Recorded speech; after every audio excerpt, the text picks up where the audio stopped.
Je voulais, comme je l'ai annoncé dimanche, m'arrêter sur les événements qui ont frappé, qui ont meurtri notre pays, et puis comment ne pas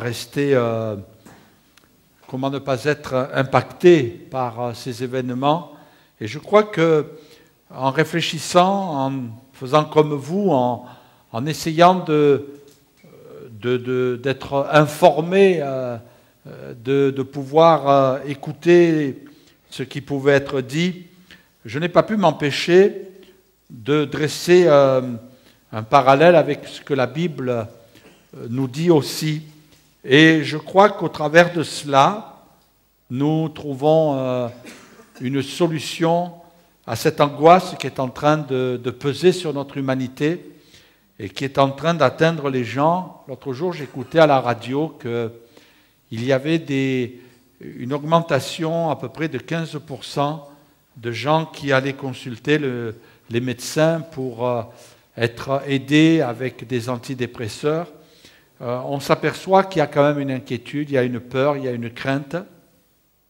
Mais nous pouvons trouver du réconfort, non pas être indifférent, mais trouver du réconfort dans la parole de Dieu qui est aussi là pour nous avertir. Et j'aimerais lire avec vous un premier passage dans l'épître à Timothée. Il est écrit « Sache que dans les derniers jours, il y aura des temps difficiles, car les hommes seront égoïstes, amis de l'argent, fanfarons, hautains, blasphémateurs, rebelles à leurs parents, ingrats, irreligieux, insensibles, déloyaux, calomniateurs, intempérants, cruels, ennemis des gens de bien, traîtres, emportés, enflés d'orgueil, aimant le plaisir plus que Dieu, ayant l'apparence de la piété, mais reniant ce qui en fait la force. Éloigne-toi de ces hommes-là. » Premièrement, il est dit que dans les derniers temps, il y aurait des temps, dans les derniers jours plutôt, il y aurait des temps difficiles. Jamais comme aujourd'hui, du moins comme la période que nous vivons, nous sentons des temps difficiles. Je ne sais pas comment vous percevez l'état de notre monde et de notre humanité, mais moi, quelquefois, j'ai l'impression de voir un monde désorienté, déstabilisé, comme atteint d'une certaine folie, où les choses ne semblent plus avoir de limites. Et puis, c'est vrai que forcément, ce sont des temps difficiles. Et puis, il est dit aussi, irreligieux et ayant l'apparence de la piété. Je crois que tout de suite, pour bien planter le décor, il faut réaliser que les gens souvent font l'amalgame entre la foi véritable et la religion. Et puis, il faut bien réaliser que la religion, ce n'est pas tout à fait la foi. J'aimerais vous montrer une image parce que pour moi, elle m'a parlé. C'est une pièce de bois qui est au centre là, qui a été rongée par des vers. Donc vous voyez des trous, et puis ce sont des vers à bois qui sont en train de ronger le bois. Et finalement, ça me fait penser à notre cœur.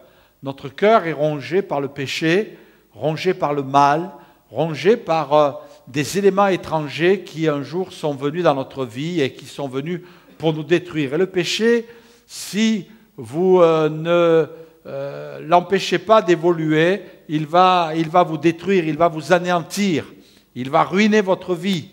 Et la religion, pour certains, semble être une solution, mais la religion, pour moi, elle ressemble à finalement du vernis qu'on pourrait passer sur ce bois.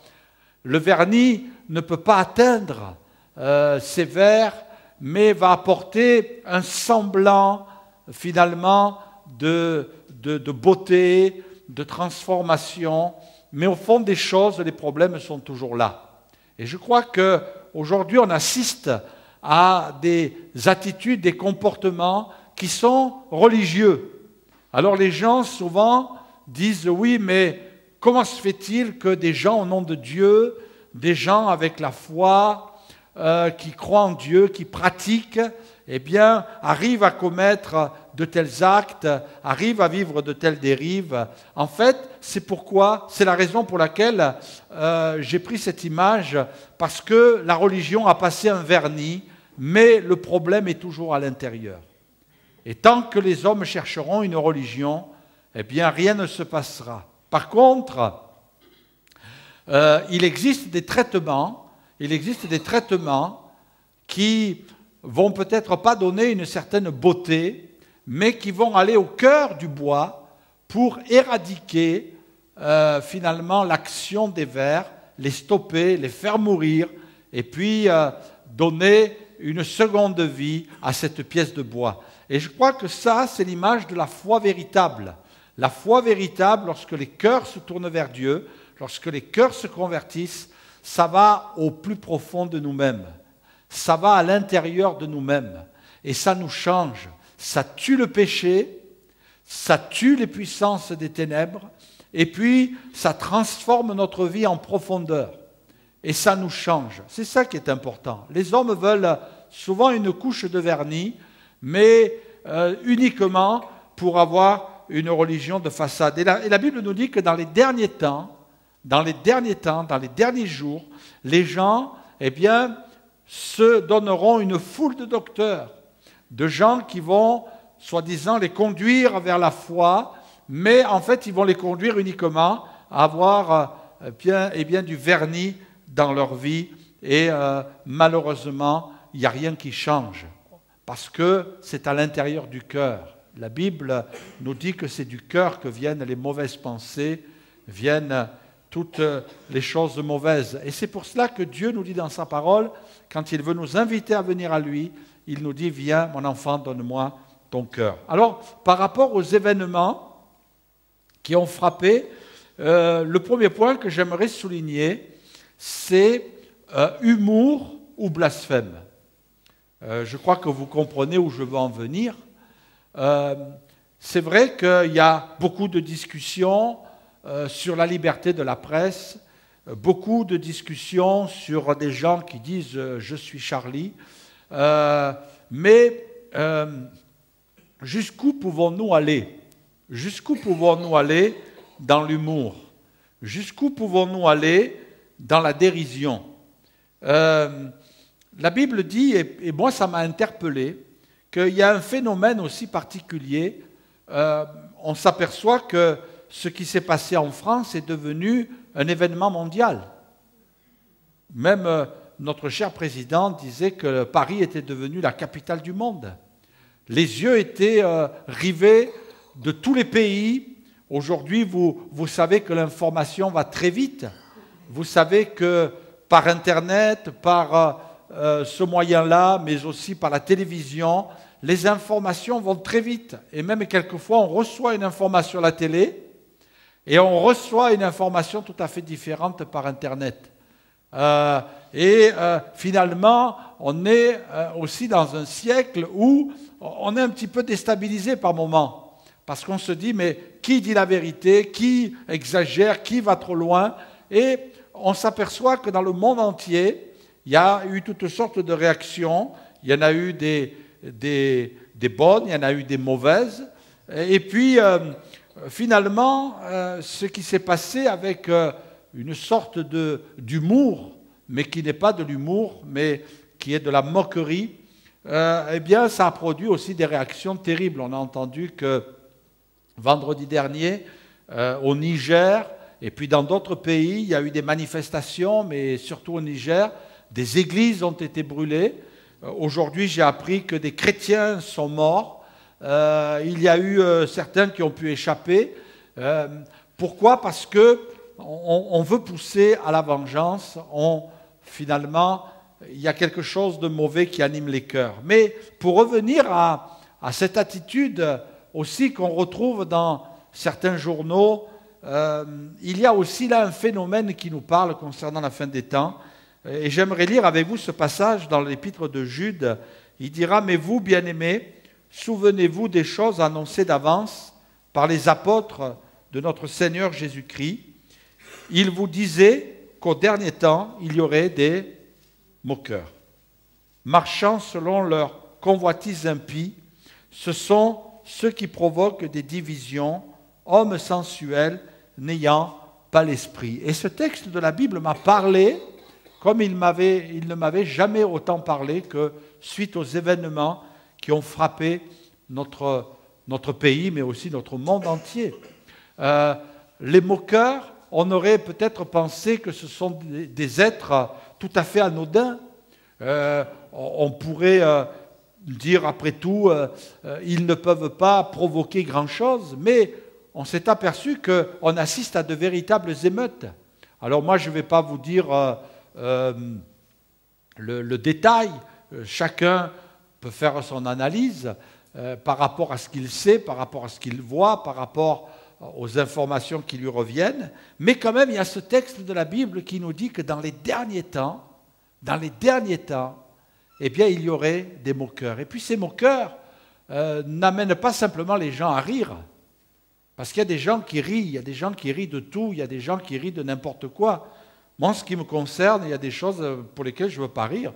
J'ai de l'humour, j'aime rire, je pense comme vous. J'aime faire des petites blagues sympathiques, pas trop méchantes. Mais de là à sombrer dans la moquerie, je crois que Dieu nous avertit au travers de cela pour nous dire attention, la moquerie, c'est quand même quelque chose de grave. Parce qu'il est dit que ces gens-là, ils provoquent des divisions. C'est des hommes sensuels, n'ayant pas l'esprit. Quand j'ai entendu comment ce journal Charlie Hebdo avait des inspirations, j'ai bien compris que ça ne pouvait que tourner mal. Ça ne pouvait que tourner mal. Et puis, on ne rit pas de tout, on ne se moque pas de tout. Et puis, est-ce qu'on peut parler moi, ce soir, je vais peut-être être un pasteur engagé, mais il faut dire la vérité. Est-ce qu'on peut se moquer de tout? Est-ce qu'on peut rire de tout? Est-ce que la liberté de la presse, et c'est une question que je me suis posée, est-ce que la liberté de la presse, ça veut aussi dire qu'on peut tout dire et on peut dire n'importe quoi? Moi, personnellement, je ne pense pas. On n'a pas le droit de rire et de se moquer de certaines choses. Et puis, on sait que non seulement il y a eu des moqueries qui ont atteint certaines religions, mais ce qui est terrible dans tout ça, c'est que les moqueries même vont à l'adresse de Dieu lui-même. J'ai voulu être au clair par rapport au sujet que je développe ce soir, ce qui m'a amené par la force des choses, puisque l'information, elle vous vient sans quelquefois que vous la cherchiez, mais on s'aperçoit que les moqueries vont aussi à l'encontre de Dieu. On se moque aussi des gens qui sont des chefs d'État, qui sont à la tête de pays. La Bible dit de les respecter, la Bible dit de les honorer, la Bible dit aussi d'être soumis aux autorités. Mais la Bible nous dit aussi qu'on ne peut pas prendre le nom de Dieu, la personne de Dieu en vain, mais que celui qui s'aviserait à de telles choses, eh bien, connaîtrait aussi la colère de Dieu. Et je crois que ça mérite d'être souligné. Après, je ne veux pas aller trop loin dans la réflexion, parce qu'il y a des choses qui ne m'appartiennent pas. Il y a des choses qui ne m'appartiennent pas, mais toujours est-il que, personnellement, je ne peux pas dire, moi, je suis Charlie. Je ne pense pas, parce que des fois, des chrétiens étaient un petit peu dans la confusion, en disant pour soutenir des gens qui sont tombés sous l'action morbide de terroristes, je suis Charlie. Moi, je crois qu'il faut être de ceux qui ont de la compassion pour des gens qui meurent, de la compassion pour des familles qui sont dans la détresse. Mais quant à soutenir des idées qui vont à l'encontre du respect des choses de Dieu, je crois qu'il faut se démarquer. C'est vrai qu'il y a des gens, il faut le reconnaître, sont allés dans la rue pour manifester et ils ont eu raison de le faire. Ils ont eu raison de le faire et ils l'ont fait, mais en prenant conscience qu'il y a des choses contre lesquelles il fallait se révolter, mais ne pas aller n'importe où et n'importe comment. Mais toujours est-il que moi, ce qui m'a marqué, c'est que les moqueurs provoquent des divisions. Et puis, ce mot est fort, et puis on voit aujourd'hui que non seulement on est dans une humanité qui connaît des troubles, des divisions, mais je dirais même qui connaît la confusion. Qui connaît la confusion. La deuxième chose que je voudrais dire aussi, c'est que quand nous assistons aux événements qui se déroulent à l'heure actuelle, eh bien, on ne peut pas contourner Israël. Vous l'avez remarqué? Dans les événements qui marquent l'actualité, d'une manière ou d'une autre, on a toujours l'impression qu'Israël revient dans le circuit. Vous n'avez pas remarqué? On a, dans cette prise d'otage, on sait qu'un des terroristes voulait s'attaquer à une école et puis cette policière qui est tombée sous les balles d'un terroriste, semble-t-il, aurait perturbé la tentative d'aller encore tuer des enfants juifs. Donc il s'est réfugié dans ce magasin cachère et puis là a fait malheureusement des victimes et ça a été quelque chose de terrible. J'ai bien aimé cette citation de Martin Luther King, on va vous l'afficher, c'est écrit en anglais mais vous avez la traduction. Israël doit exister et a le droit d'exister et est l'un des grands avant-postes de la démocratie dans le monde. On sait que nous, chrétiens, nous, hommes et femmes de la parole de Dieu, de la Bible, on sait que le monde se maintiendra en équilibre tant qu'Israël sera préservé, tant qu'Israël sera gardé. Il y aura comme une sorte de démocratie tant qu'Israël sera préservé. C'est vrai qu'il y a des nations qui soutiennent Israël. Il y a des peuples qui soutiennent Israël. Parce que si ce n'était pas le cas, et surtout Dieu qui soutient Israël, et si ce n'était pas le cas, Israël serait rayé de la carte. On estime à 500 millions de peuples ennemis qui entourent Israël. 500 millions de personnes, 500 millions d'êtres humains qui n'attendent qu'une chose, c'est de foncer sur Israël pour les rayer de la carte. C'est pas, là aussi, tout à l'heure je parlais de religion, mais ce n'est pas un phénomène politique. Il y a des gens qui pensent que c'est la politique qui conduit notre monde. Ce qui est en train de se passer pour Israël, c'est quelque chose de ténébreux, quelque chose de démoniaque. Quand, lors de la dernière guerre mondiale, un Hitler s'est levé avec la haine des Juifs, il n'était pas sous l'influence de la politique, il était sous l'influence des puissances des ténèbres. Parce que quand on fait ce qu'a fait Hitler, quand des gens veulent détruire le peuple d'Israël, ils ne sont pas sous l'influence de la politique, mais ils sont sous l'influence des œuvres sataniques. Regardez ce qui est écrit dans la parole de Dieu. Je veux toujours référer à un texte de la Bible.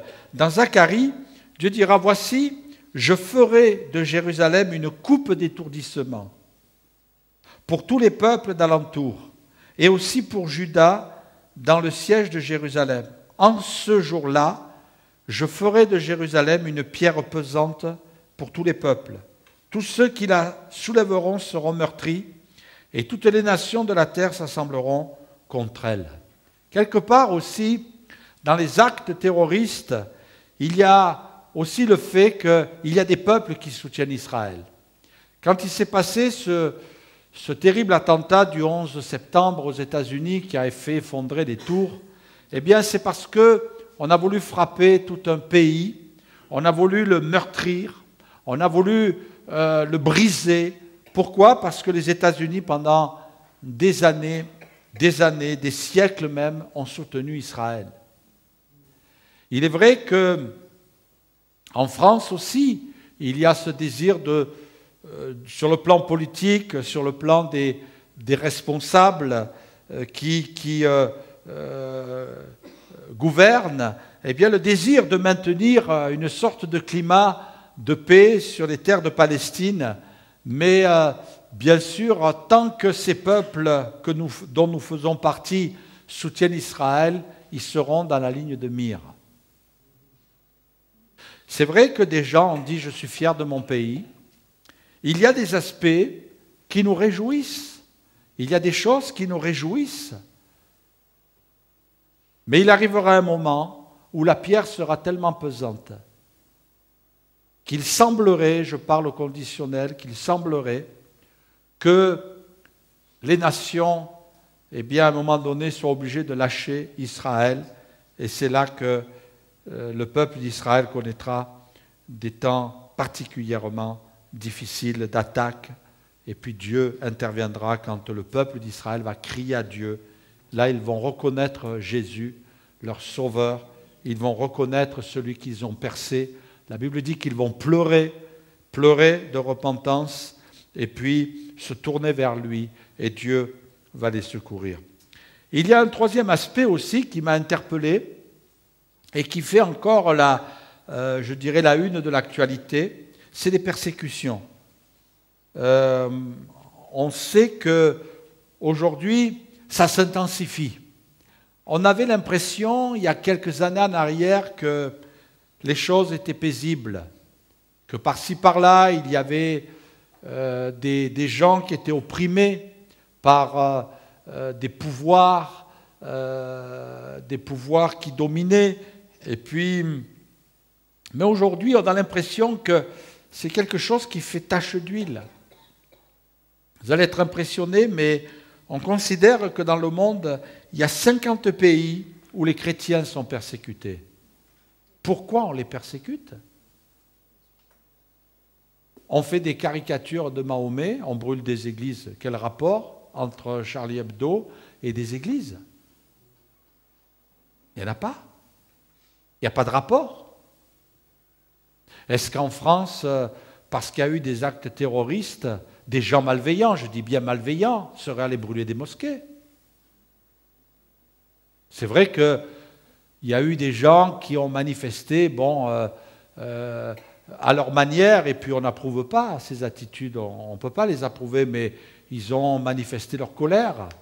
Ils sont allés provoquer un petit peu, mais ils n'ont pas fait couler du sang, ils n'ont pas brûlé de mosquée. Il y a même une mosquée qui a été taguée, et après enquête, on s'est aperçu que c'était l'imam. Oui, véridique. C'était l'imam qui avait tagué sa mosquée pour faire croire qu'on le persécutait. Bon, je ne pense pas que les chrétiens s'amusent à ce petit jeu-là, mais toujours est-il que 50 pays où les chrétiens sont persécutés dans le monde. Et dans les 50 pays, il y en a 40 qui sont de religion musulmane. Je crois qu'il y a lieu de réfléchir. Et je ne veux pas aussi aller trop loin dans la réflexion, qui pourrait être une réflexion personnelle, mais je voudrais, chacun d'entre vous, vous amener à réfléchir. Bien sûr, pas à développer de la colère, ni de la haine, ni du désir de faire du mal, et puis ça, ce sont des choses qui ne nous animent pas. On veut prier pour que des gens se convertissent à Jésus, et la Bible nous dit même de prier pour nos ennemis. La Bible dit, et puis moi ça m'a interpellé, je voudrais souligner cet aspect, c'est que ces chrétiens qui sont persécutés, pour beaucoup d'entre eux, subissent la persécution, et puis ceux qui les persécutent disent qu'ils le font au nom de Dieu. Vous avez entendu ça? Ils le font au nom de Dieu. Et puis, non seulement ils le font au nom de Dieu, mais j'ai appris ces derniers temps qu'avant certains religieux extrémistes, avant de... permettez-moi de vous donner quelques petits détails, malheureusement pas très agréables, mais avant d'égorger un chrétien, il faut qu'il blasphème Dieu et qu'il adore Allah. Il faut qu'il renie sa foi, ensuite on l'égorge, on le décapite. Et là, ça m'a interpellé aussi. Et il y a des versets dans la Bible qui nous parlent, et qui nous parlent notamment au sujet de la fin des temps. Il est dit dans Jean, par exemple, chapitre 16, verset 2, « Et même l'heure vient où quiconque vous fera mourir croira rendre un culte à Dieu. » Waouh! Vous ne trouvez pas que c'est parlant? Quand vous entendez dans des vidéos des gens qui se proclament être des vengeurs de Dieu, et puis ils sont convaincus, et ils disent c'est au nom de Dieu qu'on tue. Mais on n'a pas le même Dieu. Ce n'est pas le même. C'est un Dieu qui n'est pas le Dieu de la Bible. Et là, il faut être clair là-dessus. Parce qu'il y a des gens qui disent mais ce n'est pas possible. Je me rappelle à une certaine époque, quelqu'un qui m'avait interpellé en me disant oui, mais les guerres de religion, et puis, mais je dis mais ce n'est pas le Dieu de la Bible. Le Dieu de la Bible ne pousse pas à des guerres, ne pousse pas à tuer. Mais la Bible dit de prier. La Bible dit d'intercéder. Regardez ce qui est écrit aussi dans le livre de l'Apocalypse, chapitre 20, verset 4. « Et je vis des trônes, et ceux qui s'y assirent fut donné le pouvoir de juger. Et je vis les âmes de ceux, et ça m'a interpellé, de ceux qui avaient été décapités. » Décapités. À cause du témoignage de Jésus, à cause de la parole de Dieu, et de ceux qui n'avaient pas adoré la bête ni son image, et qui n'avaient pas reçu la marque sur leur front et sur leurs mains, ils revinrent à la vie et ils régnèrent avec Christ pendant 1000 ans. Les âmes de ceux qui avaient été décapités. On se dit, mais vous savez, l'apôtre Jean, qui écrit l'Apocalypse, lui, sa culture, c'était de voir des gens lapidés quand ils étaient mis à mort. Ils étaient lapidés. Mais là, il a une vision qui concerne la fin des temps. Le livre de l'Apocalypse, c'est le livre de la révélation. C'est de la fin des temps. Et quand il est projeté dans la fin des temps, quand il est projeté, Jean a été projeté dans notre génération, eh bien là, il voit des gens décapités. Décapités. Et puis on s'aperçoit que ce sont des pratiques.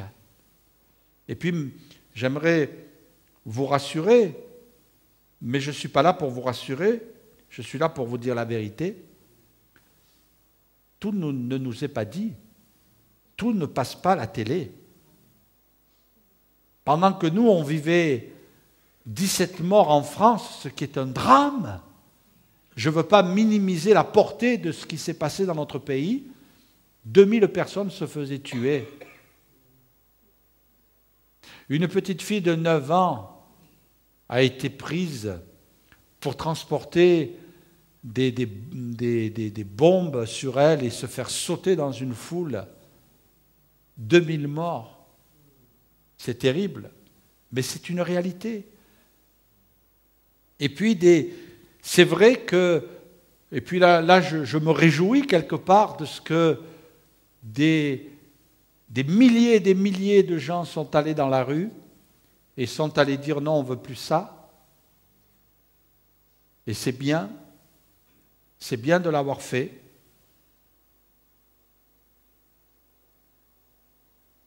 Mais il faut aussi savoir être interpellé par rapport à des gens qui sont persécutés, qui sont décapités à cause de leur foi et du témoignage de l'Évangile. Il y a des multitudes de gens qui se convertissent à la foi chrétienne, évangélique, qui donnent leur cœur à Jésus dans le monde entier. Et ça provoque beaucoup de colère. Il faut se réjouir aussi de ce que des gens de religions diverses abandonnent leur religion et se tournent vers Dieu, se tournent vers Jésus. Et puis, je terminerai en disant qu'il y a aussi dans notre pays, il y a aussi dans notre monde, quelque chose qui est en train de nous dépasser, qui est en train d'être comme une vague qui déferle sur notre monde, c'est les lois immorales. on a été aussi marqué par toutes sortes de lois qui sont en train de surgir. Certaines sont mises en place.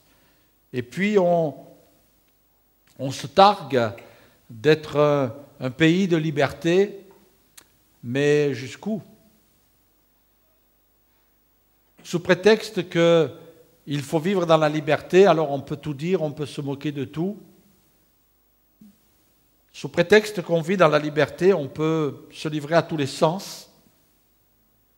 Mais ce dont souffre notre monde aussi, c'est un manque de repères. Et je crois que les générations qui montent vont être complètement désorientées. Alors on veut dans les écoles, et puis c'est pas mal. Maintenant, il faut que les profs deviennent des parents, des éducateurs, des gardiens de prison. Il faut qu'ils fassent tout, quoi. Et puis, c'est pas possible. Alors, bien sûr, ce sont souvent des slogans politiques pour essayer de rassurer les gens. Ah, tenez-vous bien, c'est que vous allez voir, dans 2-3 ans, tous les enfants vont se lever et ils vont être pour la patrie. Et ils vont chanter la Marseillaise. Moi, j'y crois pas. Moi, j'y crois pas. On a beau inculquer quoi que ce soit, mais s'il n'y a pas de repères qui sont donnés, alors les gens sont complètement désorientés. Et la Bible nous avertit aussi là-dessus. Premièrement, il est dit dans l'épître de Jude, Sodome et Gomorrhe et les villes voisines qui se livrèrent comme eux à la débauche et à des vices contre nature sont donnés en exemple subissant la peine d'un feu éternel. Nous, on a l'impression quelquefois que ici il est parlé de débauche. La débauche, bibliquement, c'est toutes les dérives sexuelles. C'est ça la débauche. Ce n'est pas seulement l'adultère, mais c'est toutes les dérives sexuelles qu'on peut imaginer. Il y en a même certaines, on ne peut même pas les imaginer. Et puis il est parlé des vices contre nature. Et on a tout de suite comme référence Sodome et Gomorrhe. Des vices contre nature. Sont donnés un exemple, mais la Bible nous montre aussi une chose, c'est que ça ne reste pas impuni. Ça ne reste pas impuni. Quelquefois, on pense que le péché, c'est quelque chose qui va affecter Dieu. Mais le péché nous affecte. Si Dieu nous dit non, ne pratique pas le péché, soumets-toi à la parole de Dieu, soumets ton cœur à la parole de Dieu, fais tout ton possible pour abandonner le péché, pour demander à Dieu son aide, pour te secourir. Pourquoi? Parce que Dieu veut notre bonheur. Parce que Dieu veut qu'on vive en paix. La source du mal de notre humanité, c'est le péché. C'est le péché. Et puis quand on pêche, il y a des conséquences. Quand on pêche, il y a quelque chose qui arrive après. Et la Bible dit, subissant la peine d'un feu éternel. Moi, je crois que le jugement de Dieu, et ça fait peut-être un peu peur, mais c'est pourtant une réalité. Et le partage aussi, ici-bas sur la terre, de ceux qui désobéissent à Dieu. Et ça doit nous faire réfléchir. Vous savez, quand une nation pêche, et c'est la Bible qui nous enseigne ça, elle peut connaître aussi des jugements de Dieu. Ouais. Et je crois qu'il faut prier pour notre pays. Alors c'est vrai, quelquefois on se pose la question, oui, mais on ne peut pas enrayer finalement ce qui doit se passer, mais quand même il faut prier pour que le maximum soit sauvé. Et puis, il y a aussi ce passage qui m'a frappé l'esprit, que j'aimerais laisser sur votre cœur. Ce sont des textes qui m'ont marqué, que j'ai pu vous lire ce soir et que je laisse à votre réflexion.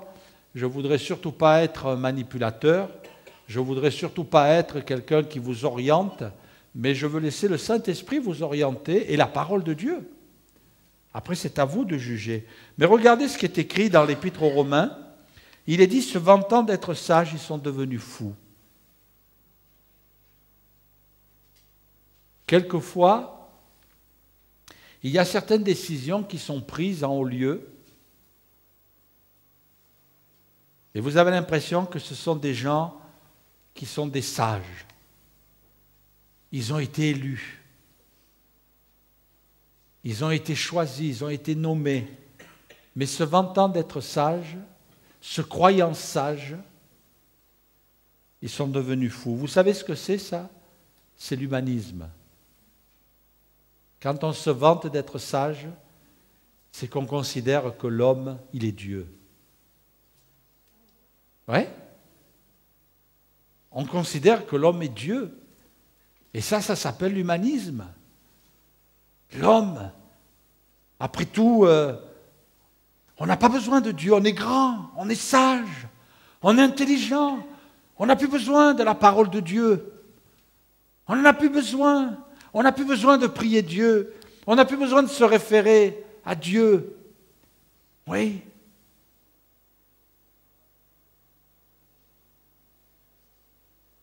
J'ai même entendu des commentaires d'une ministre qui disait on peut se moquer de tout. On peut se moquer des religions. On peut se moquer de Dieu aussi. Oui. Se vantant d'être sage, et ce sont des gens qui occupent des postes à responsabilité, se vantant d'être sages, ils sont devenus fous. Et j'ai l'impression, je me réfère à ce que je ressens, j'ai l'impression que notre monde est atteint d'une folie.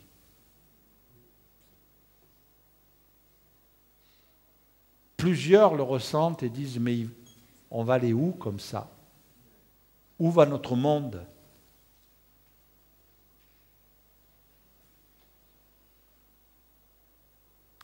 Et c'est vrai qu'il n'y a plus de repères. Ils ont changé la gloire de Dieu, incorruptible, en image représentant l'homme corruptible, les oiseaux, des quadrupèdes et des reptiles. C'est pourquoi Dieu les a livrés à l'impureté, selon les convoitises de leur cœur. Ainsi, ils déshonorent eux-mêmes leur propre corps, eux qui ont changé la vérité de Dieu en mensonge et qui ont adoré et servi la créature au lieu du Créateur et qui est béni éternellement. Amen.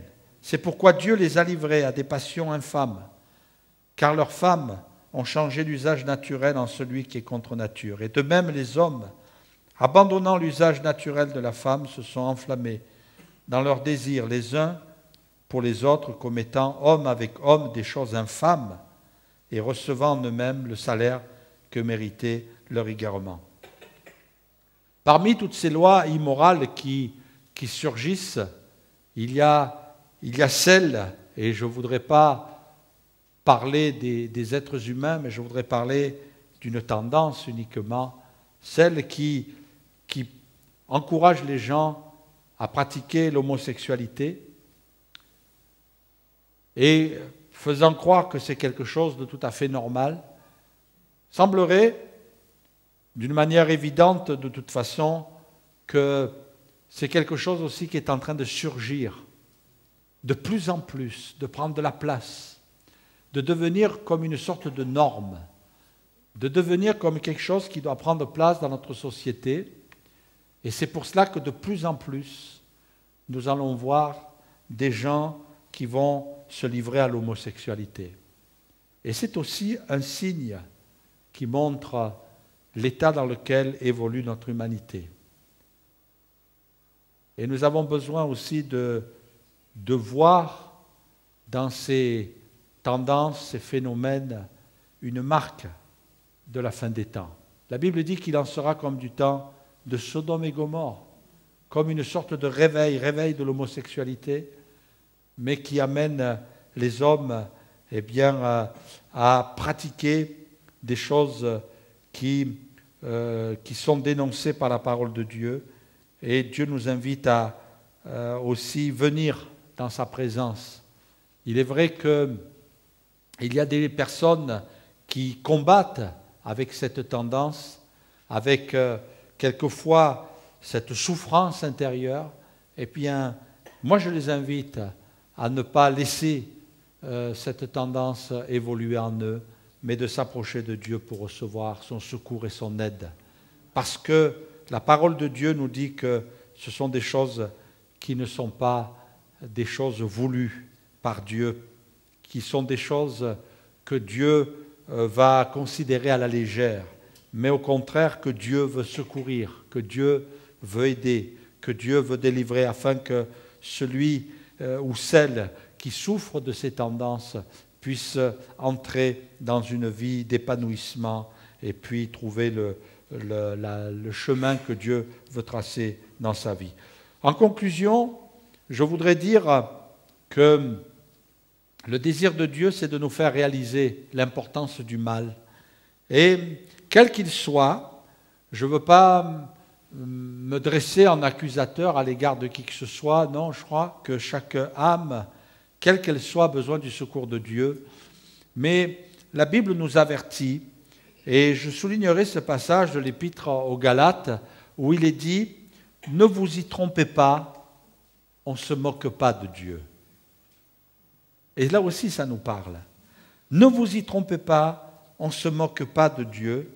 Ce qu'un homme aura semé, il le moissonnera aussi. Celui qui sème pour sa chair moissonnera de la chair la corruption.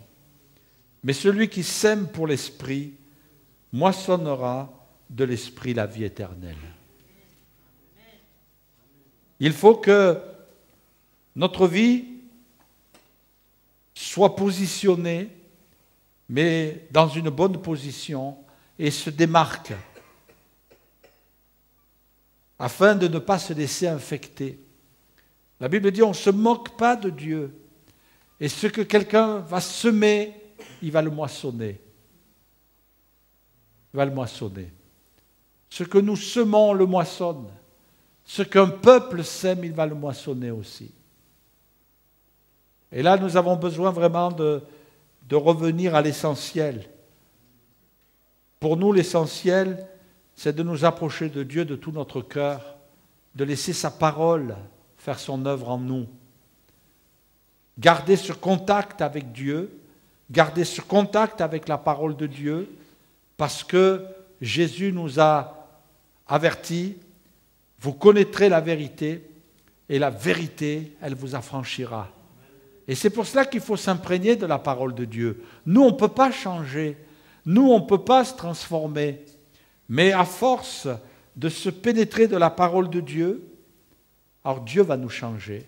À force de laisser la parole de Dieu toucher notre cœur, c'est le Saint-Esprit qui va aussi agir afin que la semence de vie puisse pousser en nous. La parole de Dieu est une semence. Celui qui sème pour l'esprit moissonnera de l'esprit la vie éternelle. La vie chrétienne, la vraie vie chrétienne, ce n'est pas une vie de religion. Comme la semence est mise au fond de la terre, elle est couverte par la terre, elle est arrosée et elle va germer, il faut que la parole de Dieu elle aille au fond de notre cœur.